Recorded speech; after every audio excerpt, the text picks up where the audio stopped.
चौधरी उदय भान जी जिंदाबाद, श्री राहुल गांधी जिंदाबाद, आदरणीय चौधरी भूपेंद्र सिंह हुड्डा जी। धन्यवाद भाई, भाई धन्यवाद। एक मेरी विनती है सबसे, भाई मैं इतना बोलूं ना, बीच में नारे मत लाइयो, ये सबको ध्यान से सुने दो। बहुत समय होगा आपका बैठे, और बात भी मैं अपनी संक्षिप्त में करूंगा।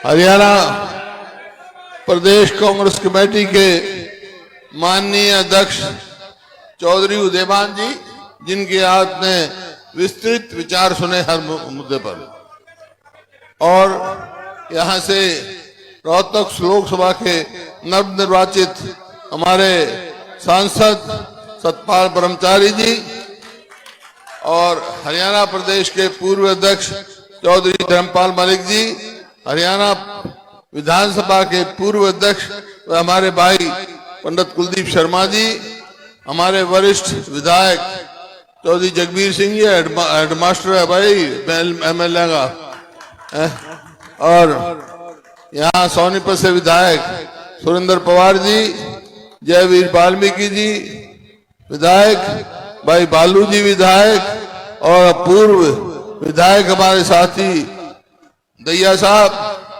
और अपने पूर्व विधायक पदम सिंह दैया जी, पूर्व विधायक अपना फरमाना जी, वह सभी मेरे वरिष्ठ साथीगण, कोई रह गया हो तो माफ करता। भाई जितने नाम सुरेंद्र ने लिए थे ना, पवार साहब ने, सबके लिए लिए मैंने, समझ लो।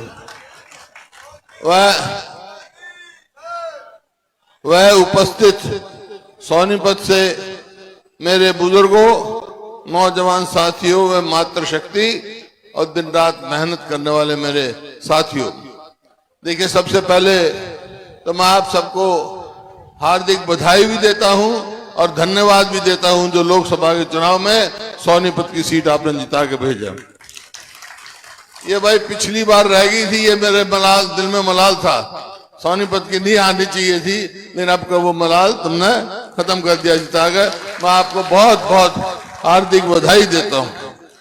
बातें तो तकरीबन अध्यक्ष जी ने और साथी कह चुके। एक मुद्दा जो अध्यक्ष जी ने उठाया वो नीट का उठाया, एग्जाम का।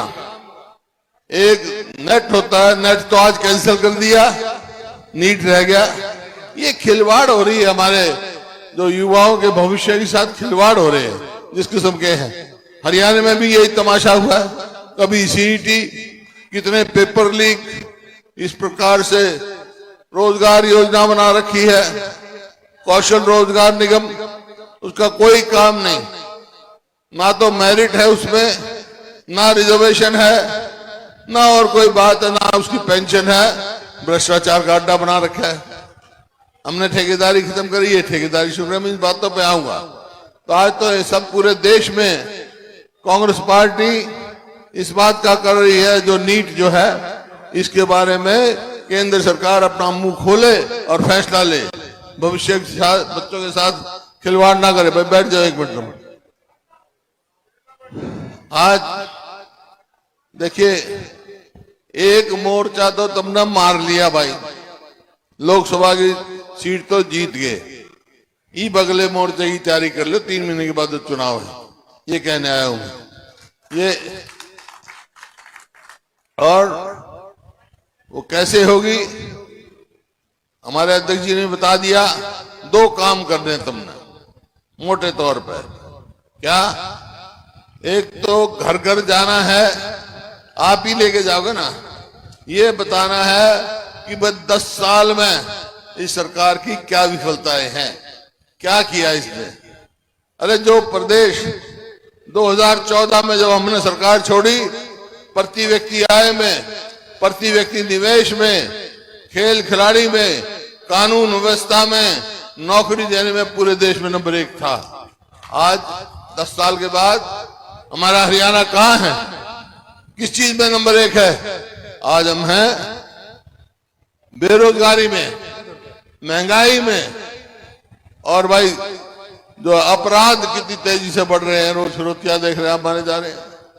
और खेल खिलाड़ियों की तो आप देख रहे हो, जो हमारी बेटियां जिन्होंने हरियाणा का नाम नहीं देश का नाम पूरी दुनिया में कमाया कुश्ती में, उनके साथ जंतर मंतर में क्या व्यवहार हुआ, आज तक उनको न्याय नहीं मिला। ये सरकार ऐसी है। ये बात घर घर तक ले जाने है। जैसे अध्यक्ष जी ने कहा हमने तो 100 गज के प्लॉट दिए, इनने एक भी प्लॉट दिया। अब जो अब ये क्या करेंगे, इलेक्शन आ गया ना, जो मैं कहूंगा वो करने लग जाएंगे बस, और कुछ नहीं। तो इन्हें कोई ऐसा काम नहीं किया। तो ये आपको घर घर तक लेके जानी है बातें सारी बता दी। अब सवाल एक बात का है, इसमें कोई दो राय नहीं, जो हम कहते हैं वो करते हैं। जब आप जाओगे तो लोग ये भी पूछेंगे आपसे, भाई बात ठीक है, इनने तो कुछ करा नहीं, सारी सरकार बनेगी तो तुम क्या करोगे? तो भाई मैं बता के जा रहा हूं, 4-5 चीज कह रहा हूं, बाकी तो हमारा जो है घोषणा पत्र तैयार हो रहा है, वो तफसील में आ जाएगा। लेकिन मोटी मोटी बात बता रहा हूं आपको। भाई हमारी सरकार बनेगी तो पहला काम हम करेंगे, अपने बुजुर्गों की पेंशन 6,000 रुपए करेंगे। और जो आज ये महंगाई का सबसे बड़ा कारण बना हुआ बिजली, भाई 300 यूनिट बिजली फ्री देंगे हम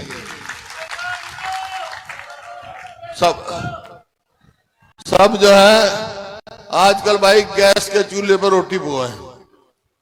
2014 में गैस के सिलेंडर की कीमत थी 400, अब हो गई 1200। हमारी सरकार बनेगी जो गैस के सिलेंडर की कीमत होगी 500।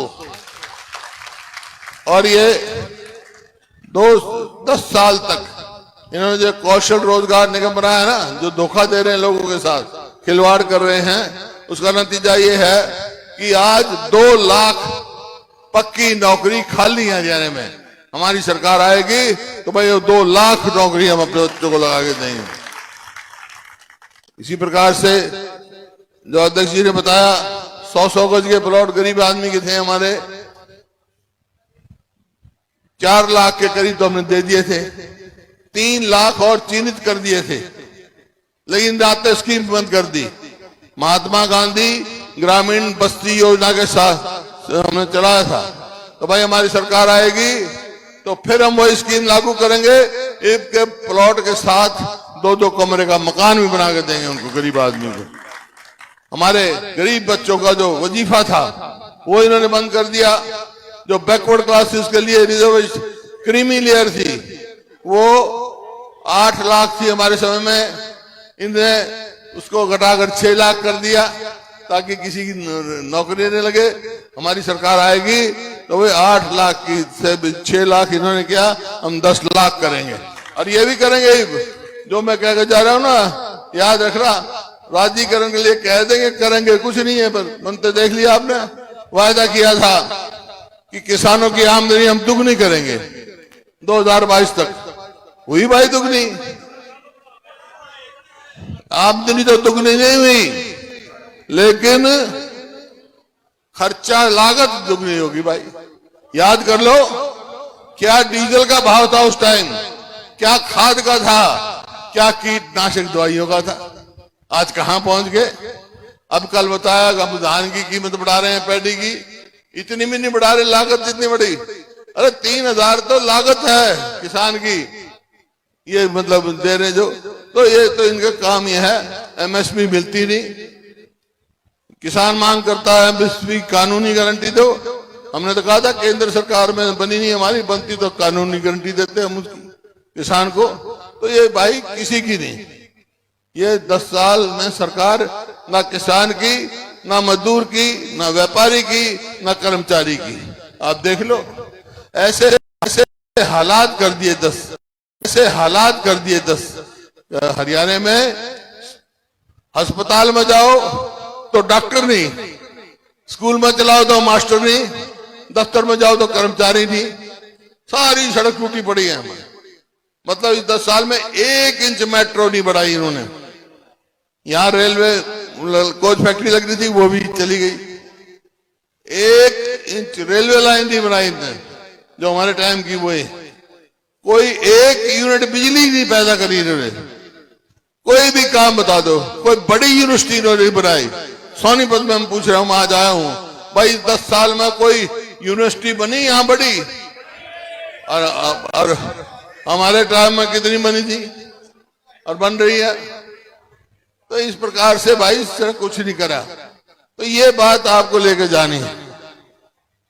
जब हमारी सरकार बनी 2005 में, मेरे बच्चे इंजीनियरिंग करनी होती थी तो कर्नाटक या महाराष्ट्र जाते थे। आज एजुकेशन हब बना हुआ है हरियाणा, लेकिन इन्होंने उसको आगे नहीं लेके गए। हमारे बच्चों के भविष्य के बारे में कुछ नहीं सोचा इन्होंने। तो ये सोच रही भाई, मैं तो खास तौर पे निवेदन करने आया हूं। और भाई जहां तक बात है सभी साथियों का, मैं फिर से वो करता हूं। और भाई पंडित जी कुलदीप शर्मा जी ने क्या गलतफहमी फैल गई किसके? कोई अफवाह नहीं फैल सकती। भाई बात सुन ले पंडित जी, हमने तो जिसका हाथ पकड़ा छोड़ा नहीं, और तू छुड़ाना चाहोगा जब भी नहीं छोड़ूंगा तुमने, समझ गया? ये तो हमारा नेता है भाई, हमारा नेता स्पीकर था, इधर था। पहली बार आप एमएलए में स्पीकर बने, बहुत अच्छा काम किया। तो ऐसा ही साथ चाहिए हमने असेंबली में, आपका साथ चाहिए हमारे को, समझा? भाजन की कोशिश मत करिए भाई, बोल दे, भाजन की कोशिश मत करिए,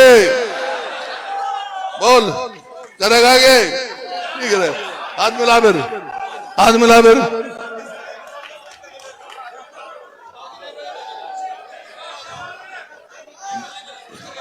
भाजन की कोशिश नहीं करेगा भाई, ये बात ठीक बात है। अरे